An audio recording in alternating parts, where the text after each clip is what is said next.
Allo tout le monde, j'espère que vous allez bien. On se retrouve aujourd'hui pour parler de world building. Wouh! Et pour faire un petit peu de world building ensemble. Aujourd'hui, je voudrais créer ce que j'aime appeler la timeline de mon univers. C'est-à-dire l'histoire du monde fictif dans lequel se passe mon roman de fantasy. Je vais vous montrer comment je m'y prends pour créer une timeline en espérant que ça pourra peut-être vous donner des idées. Avant de commencer, je me présente, mon nom est Mélodie Joseph et je suis autrice de fantasy. À ce jour, j'ai publié 2 romans, les 2 premiers tomes d'une série de fantasy appelée La Semeuse de Vent. Sur cette chaîne YouTube, j'aime parler de livres, donc de mes lectures, d'écriture, de narratologie, de world building. Si ce sont des choses qui vous intéressent, n'hésitez pas à vous abonner à la chaîne. Dans mon précédent vlog d'écriture, je vous ai présenté un peu les projets sur lesquels je suis en train de travailler. Je vous ai dit que je suis en train de rédiger le premier jet du tome 4 de La Semeuse de Vent. Je vous ai aussi dit que je travaillais, ou du moins que je brainstormais, un roman dont le titre de travail est Projet Jaune. Quand je vous ai parlé de Projet Jaune, je vous ai dit que j'avais des personnages super cool, que j'avais un univers qui me plaisait beaucoup, mais que j'étais pas trop sûre de l'histoire que j'avais envie de raconter. Ce projet est très particulier parce que j'ai tellement d'idées pour l'univers, mais si peu d'idées pour l'histoire elle-même, pour l'intrigue. Depuis, j'ai beaucoup brainstormé et j'ai réussi à créer l'intrigue de ce roman. Mais j'ai réalisé que si ce livre tient en un seul tome, ce sera un très long tome. Du coup, le projet ne fonctionne plus trop pour moi actuellement. J'ai été mise au courant d'une opportunité, mais pour que je puisse profiter pleinement de cette opportunité, il me faudrait un texte court à proposer. Un très long livre ne marche plus trop si je veux pouvoir bénéficier de cette opportunité. Heureusement, il y a quelques semaines,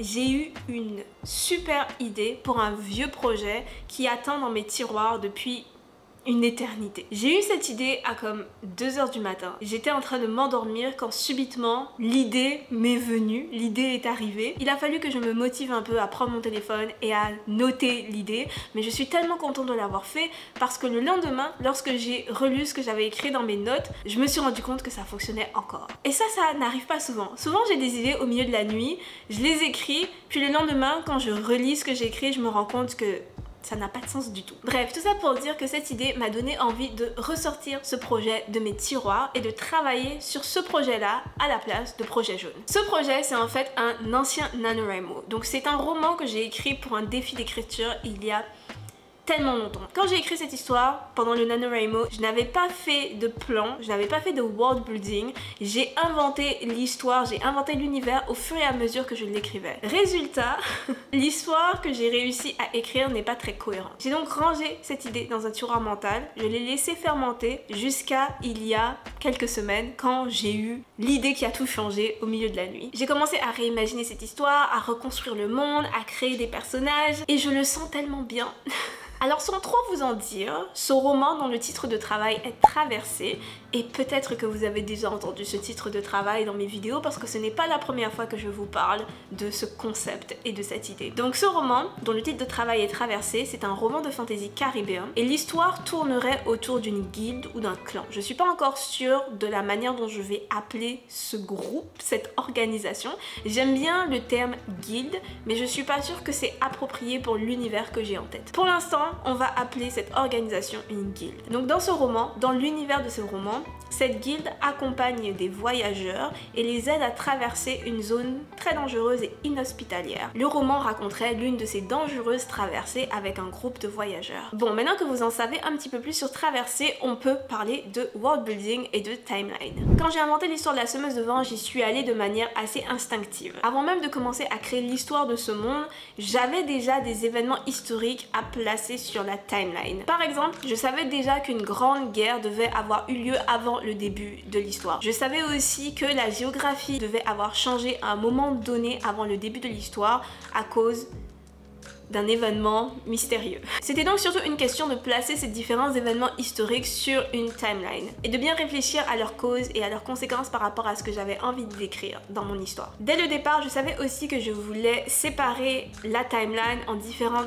époques ou périodes historiques. En plaçant des événements dans des périodes historiques bien définies, ça me permettait de rester assez flou sur les dates et de juste indiquer les périodes historiques pour situer les différents événements. Pendant l'écriture de La Semeuse de Vent, j'ai révisé plusieurs fois ma timeline timeline pour ajouter ou modifier légèrement des événements, ce qui est tout à fait normal. C'est tout à fait normal de réviser son world building pendant qu'on est en train d'écrire son histoire. Cependant, il y a quand même des trucs que j'ai regretté de ne pas avoir fait avant de commencer à rédiger La Semeuse de Vent. Dans l'ensemble, ce n'est pas trop grave, c'est des trucs que j'ai réussi à régler au fur et à mesure. Mais maintenant que je sais, maintenant que j'ai l'expérience d'avoir travaillé sur une longue série avec une histoire assez compliquée, j'ai décidé de mettre au point une méthode histoire de prévenir d'éventuelles difficultés. Et cette méthode, j'aimerais la partager avec vous. Avant de commencer, petit disclaimer, l'univers de Traversée est un univers assez simple. Il n'y a qu'un seul pays et un seul peuple. Donc ça simplifie beaucoup le travail. Si vous avez un univers plus complexe avec plusieurs pays, plusieurs royaumes, plusieurs peuples, plusieurs régions, c'est sûr que c'est quelque chose qu'il faut garder à l'esprit pendant les différentes étapes que je vais vous présenter. Ok, maintenant que cela est dit, on peut ouvrir Notion.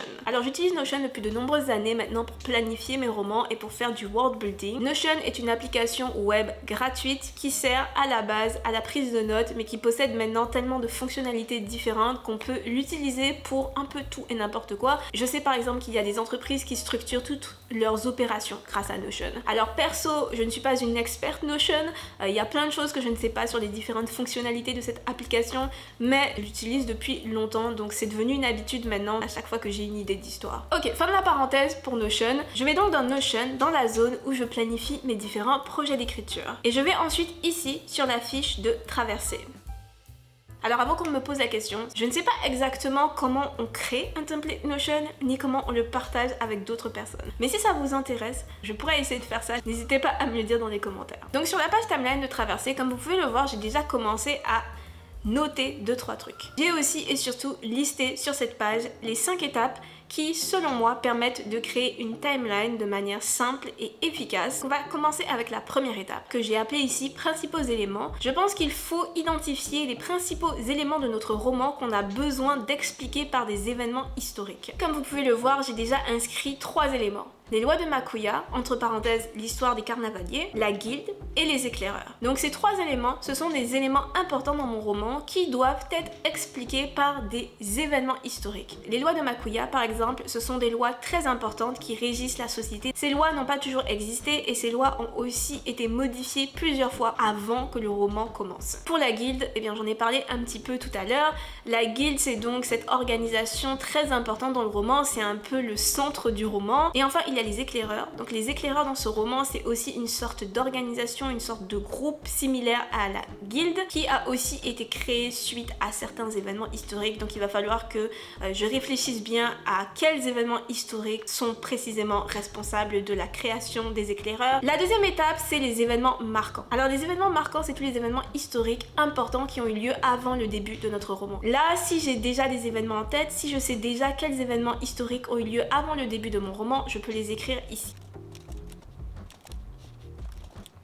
Ok, j'ai identifié 3 événements marquants, c'est possible d'en avoir plus, sans doute que j'en aurai plus dans quelques semaines au fur et à mesure que je vais travailler sur l'univers de ce roman. Aussi dans événements marquants, vous pouvez indiquer les événements qui sont importants pour les personnages de votre histoire. Par exemple, si votre personnage principal a perdu un parent avant le début de l'histoire, vous pouvez aussi l'inscrire dans événements marquants ici. C'est juste que moi je ne connais pas encore assez bien les personnages de ce roman pour pouvoir écrire les événements qui ont marqué leur vie. Pour créer les événements marquants, c'est bien aussi de s'inspirer des principaux éléments qu'on a écrits plus haut. Par exemple, la disparition du dernier groupe sur Siba, c'est relié directement à la guilde. J'ai créé des événements marquants liés à ces principaux éléments. On passe maintenant à la 3e étape de ma méthode de création de timeline et c'est l'étape la plus importante. Ça, c'est quelque chose que j'ai fait au fur et à mesure que j'écrivais La Semeuse de Vent et à chaque fois je me disais j'aurais dû faire ça avant, mais je ne savais pas à l'époque, donc ce n'est pas trop grave. J'ai réussi à m'en sortir, c'est juste que maintenant je sais que c'est quelque chose que je préfère faire avant d'écrire une histoire. Donc c'est la 3e étape de ma méthode. Comme vous pouvez le voir, j'ai listé quelques mots ici. On voit que j'ai écrit religion,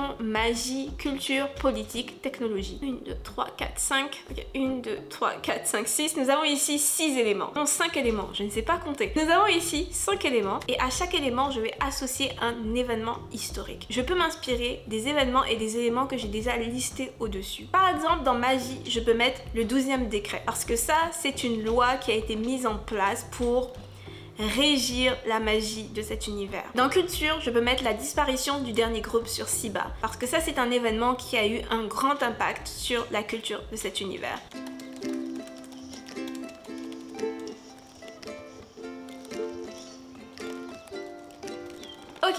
pouvez le voir, j'ai complété un petit peu cette partie-là de ma fiche.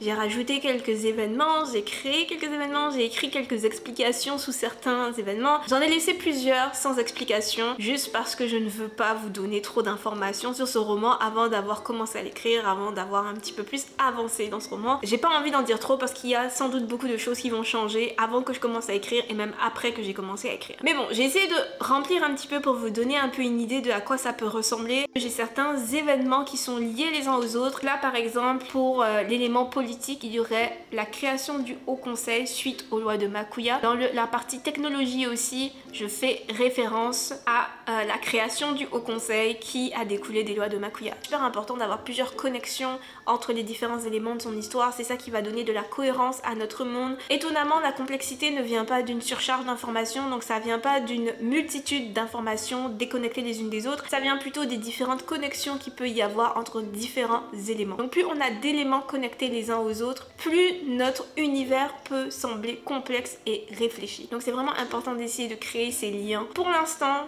je suis satisfaite, donc je peux passer à la quatrième étape. Et la quatrième étape, c'est la fameuse timeline. Donc sur Notion, moi j'utilise le Kanban board. Donc ici, comme vous pouvez le voir, j'ai un Kanban board avec différentes colonnes. Je peux créer une nouvelle colonne assez facilement. Donc par exemple, si je vais dans Nouveau ici, dans Statut, et je crée une troisième époque.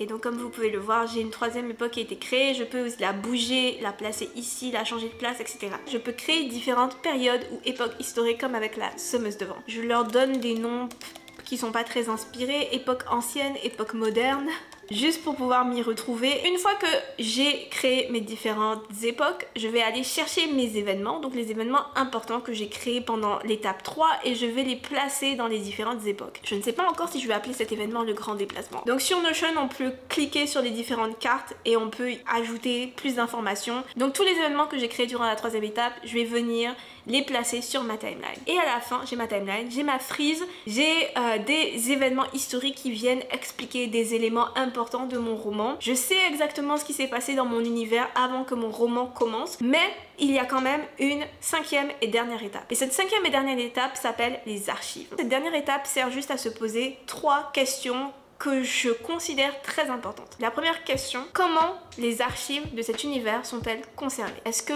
l'histoire est racontée de manière orale? Est-ce qu'il y a des archives physiques? Donc comment l'histoire en fait est archivée? La deuxième question, c'est qui archive cette histoire? Donc dans cet univers, qui écrit l'histoire? Qui sont les historiens? Et enfin, la troisième question à se poser, c'est comment cette histoire est-elle transmise? Donc comment est-ce que la population prend connaissance de cette histoire? Est-ce que les enfants apprennent l'histoire du monde à l'école? Aussi, si vous avez plusieurs pays, plusieurs royaumes, plusieurs peuples dans votre univers, une question qui pourrait être importante, c'est comment l'histoire est racontée dans les différents pays. Est-ce qu'elle est racontée de manière différente en fonction des pays? Donc finalement, qu'est-ce qui est raconté, qu'est-ce qui est dissimulé en fonction donc de la culture de ces pays, de leur histoire, de leurs relations les uns avec les autres. Voilà, c'était mes 5 étapes pour créer une timeline, pour construire l'histoire de son monde. J'espère que cette vidéo vous aura aidé, vous aura inspiré si vous êtes en train de créer la timeline de votre propre roman, ou si vous aimeriez le faire et ne savez pas trop par où commencer au début. Ça peut être hyper difficile de savoir ok par où je commence, quelles étapes je suis,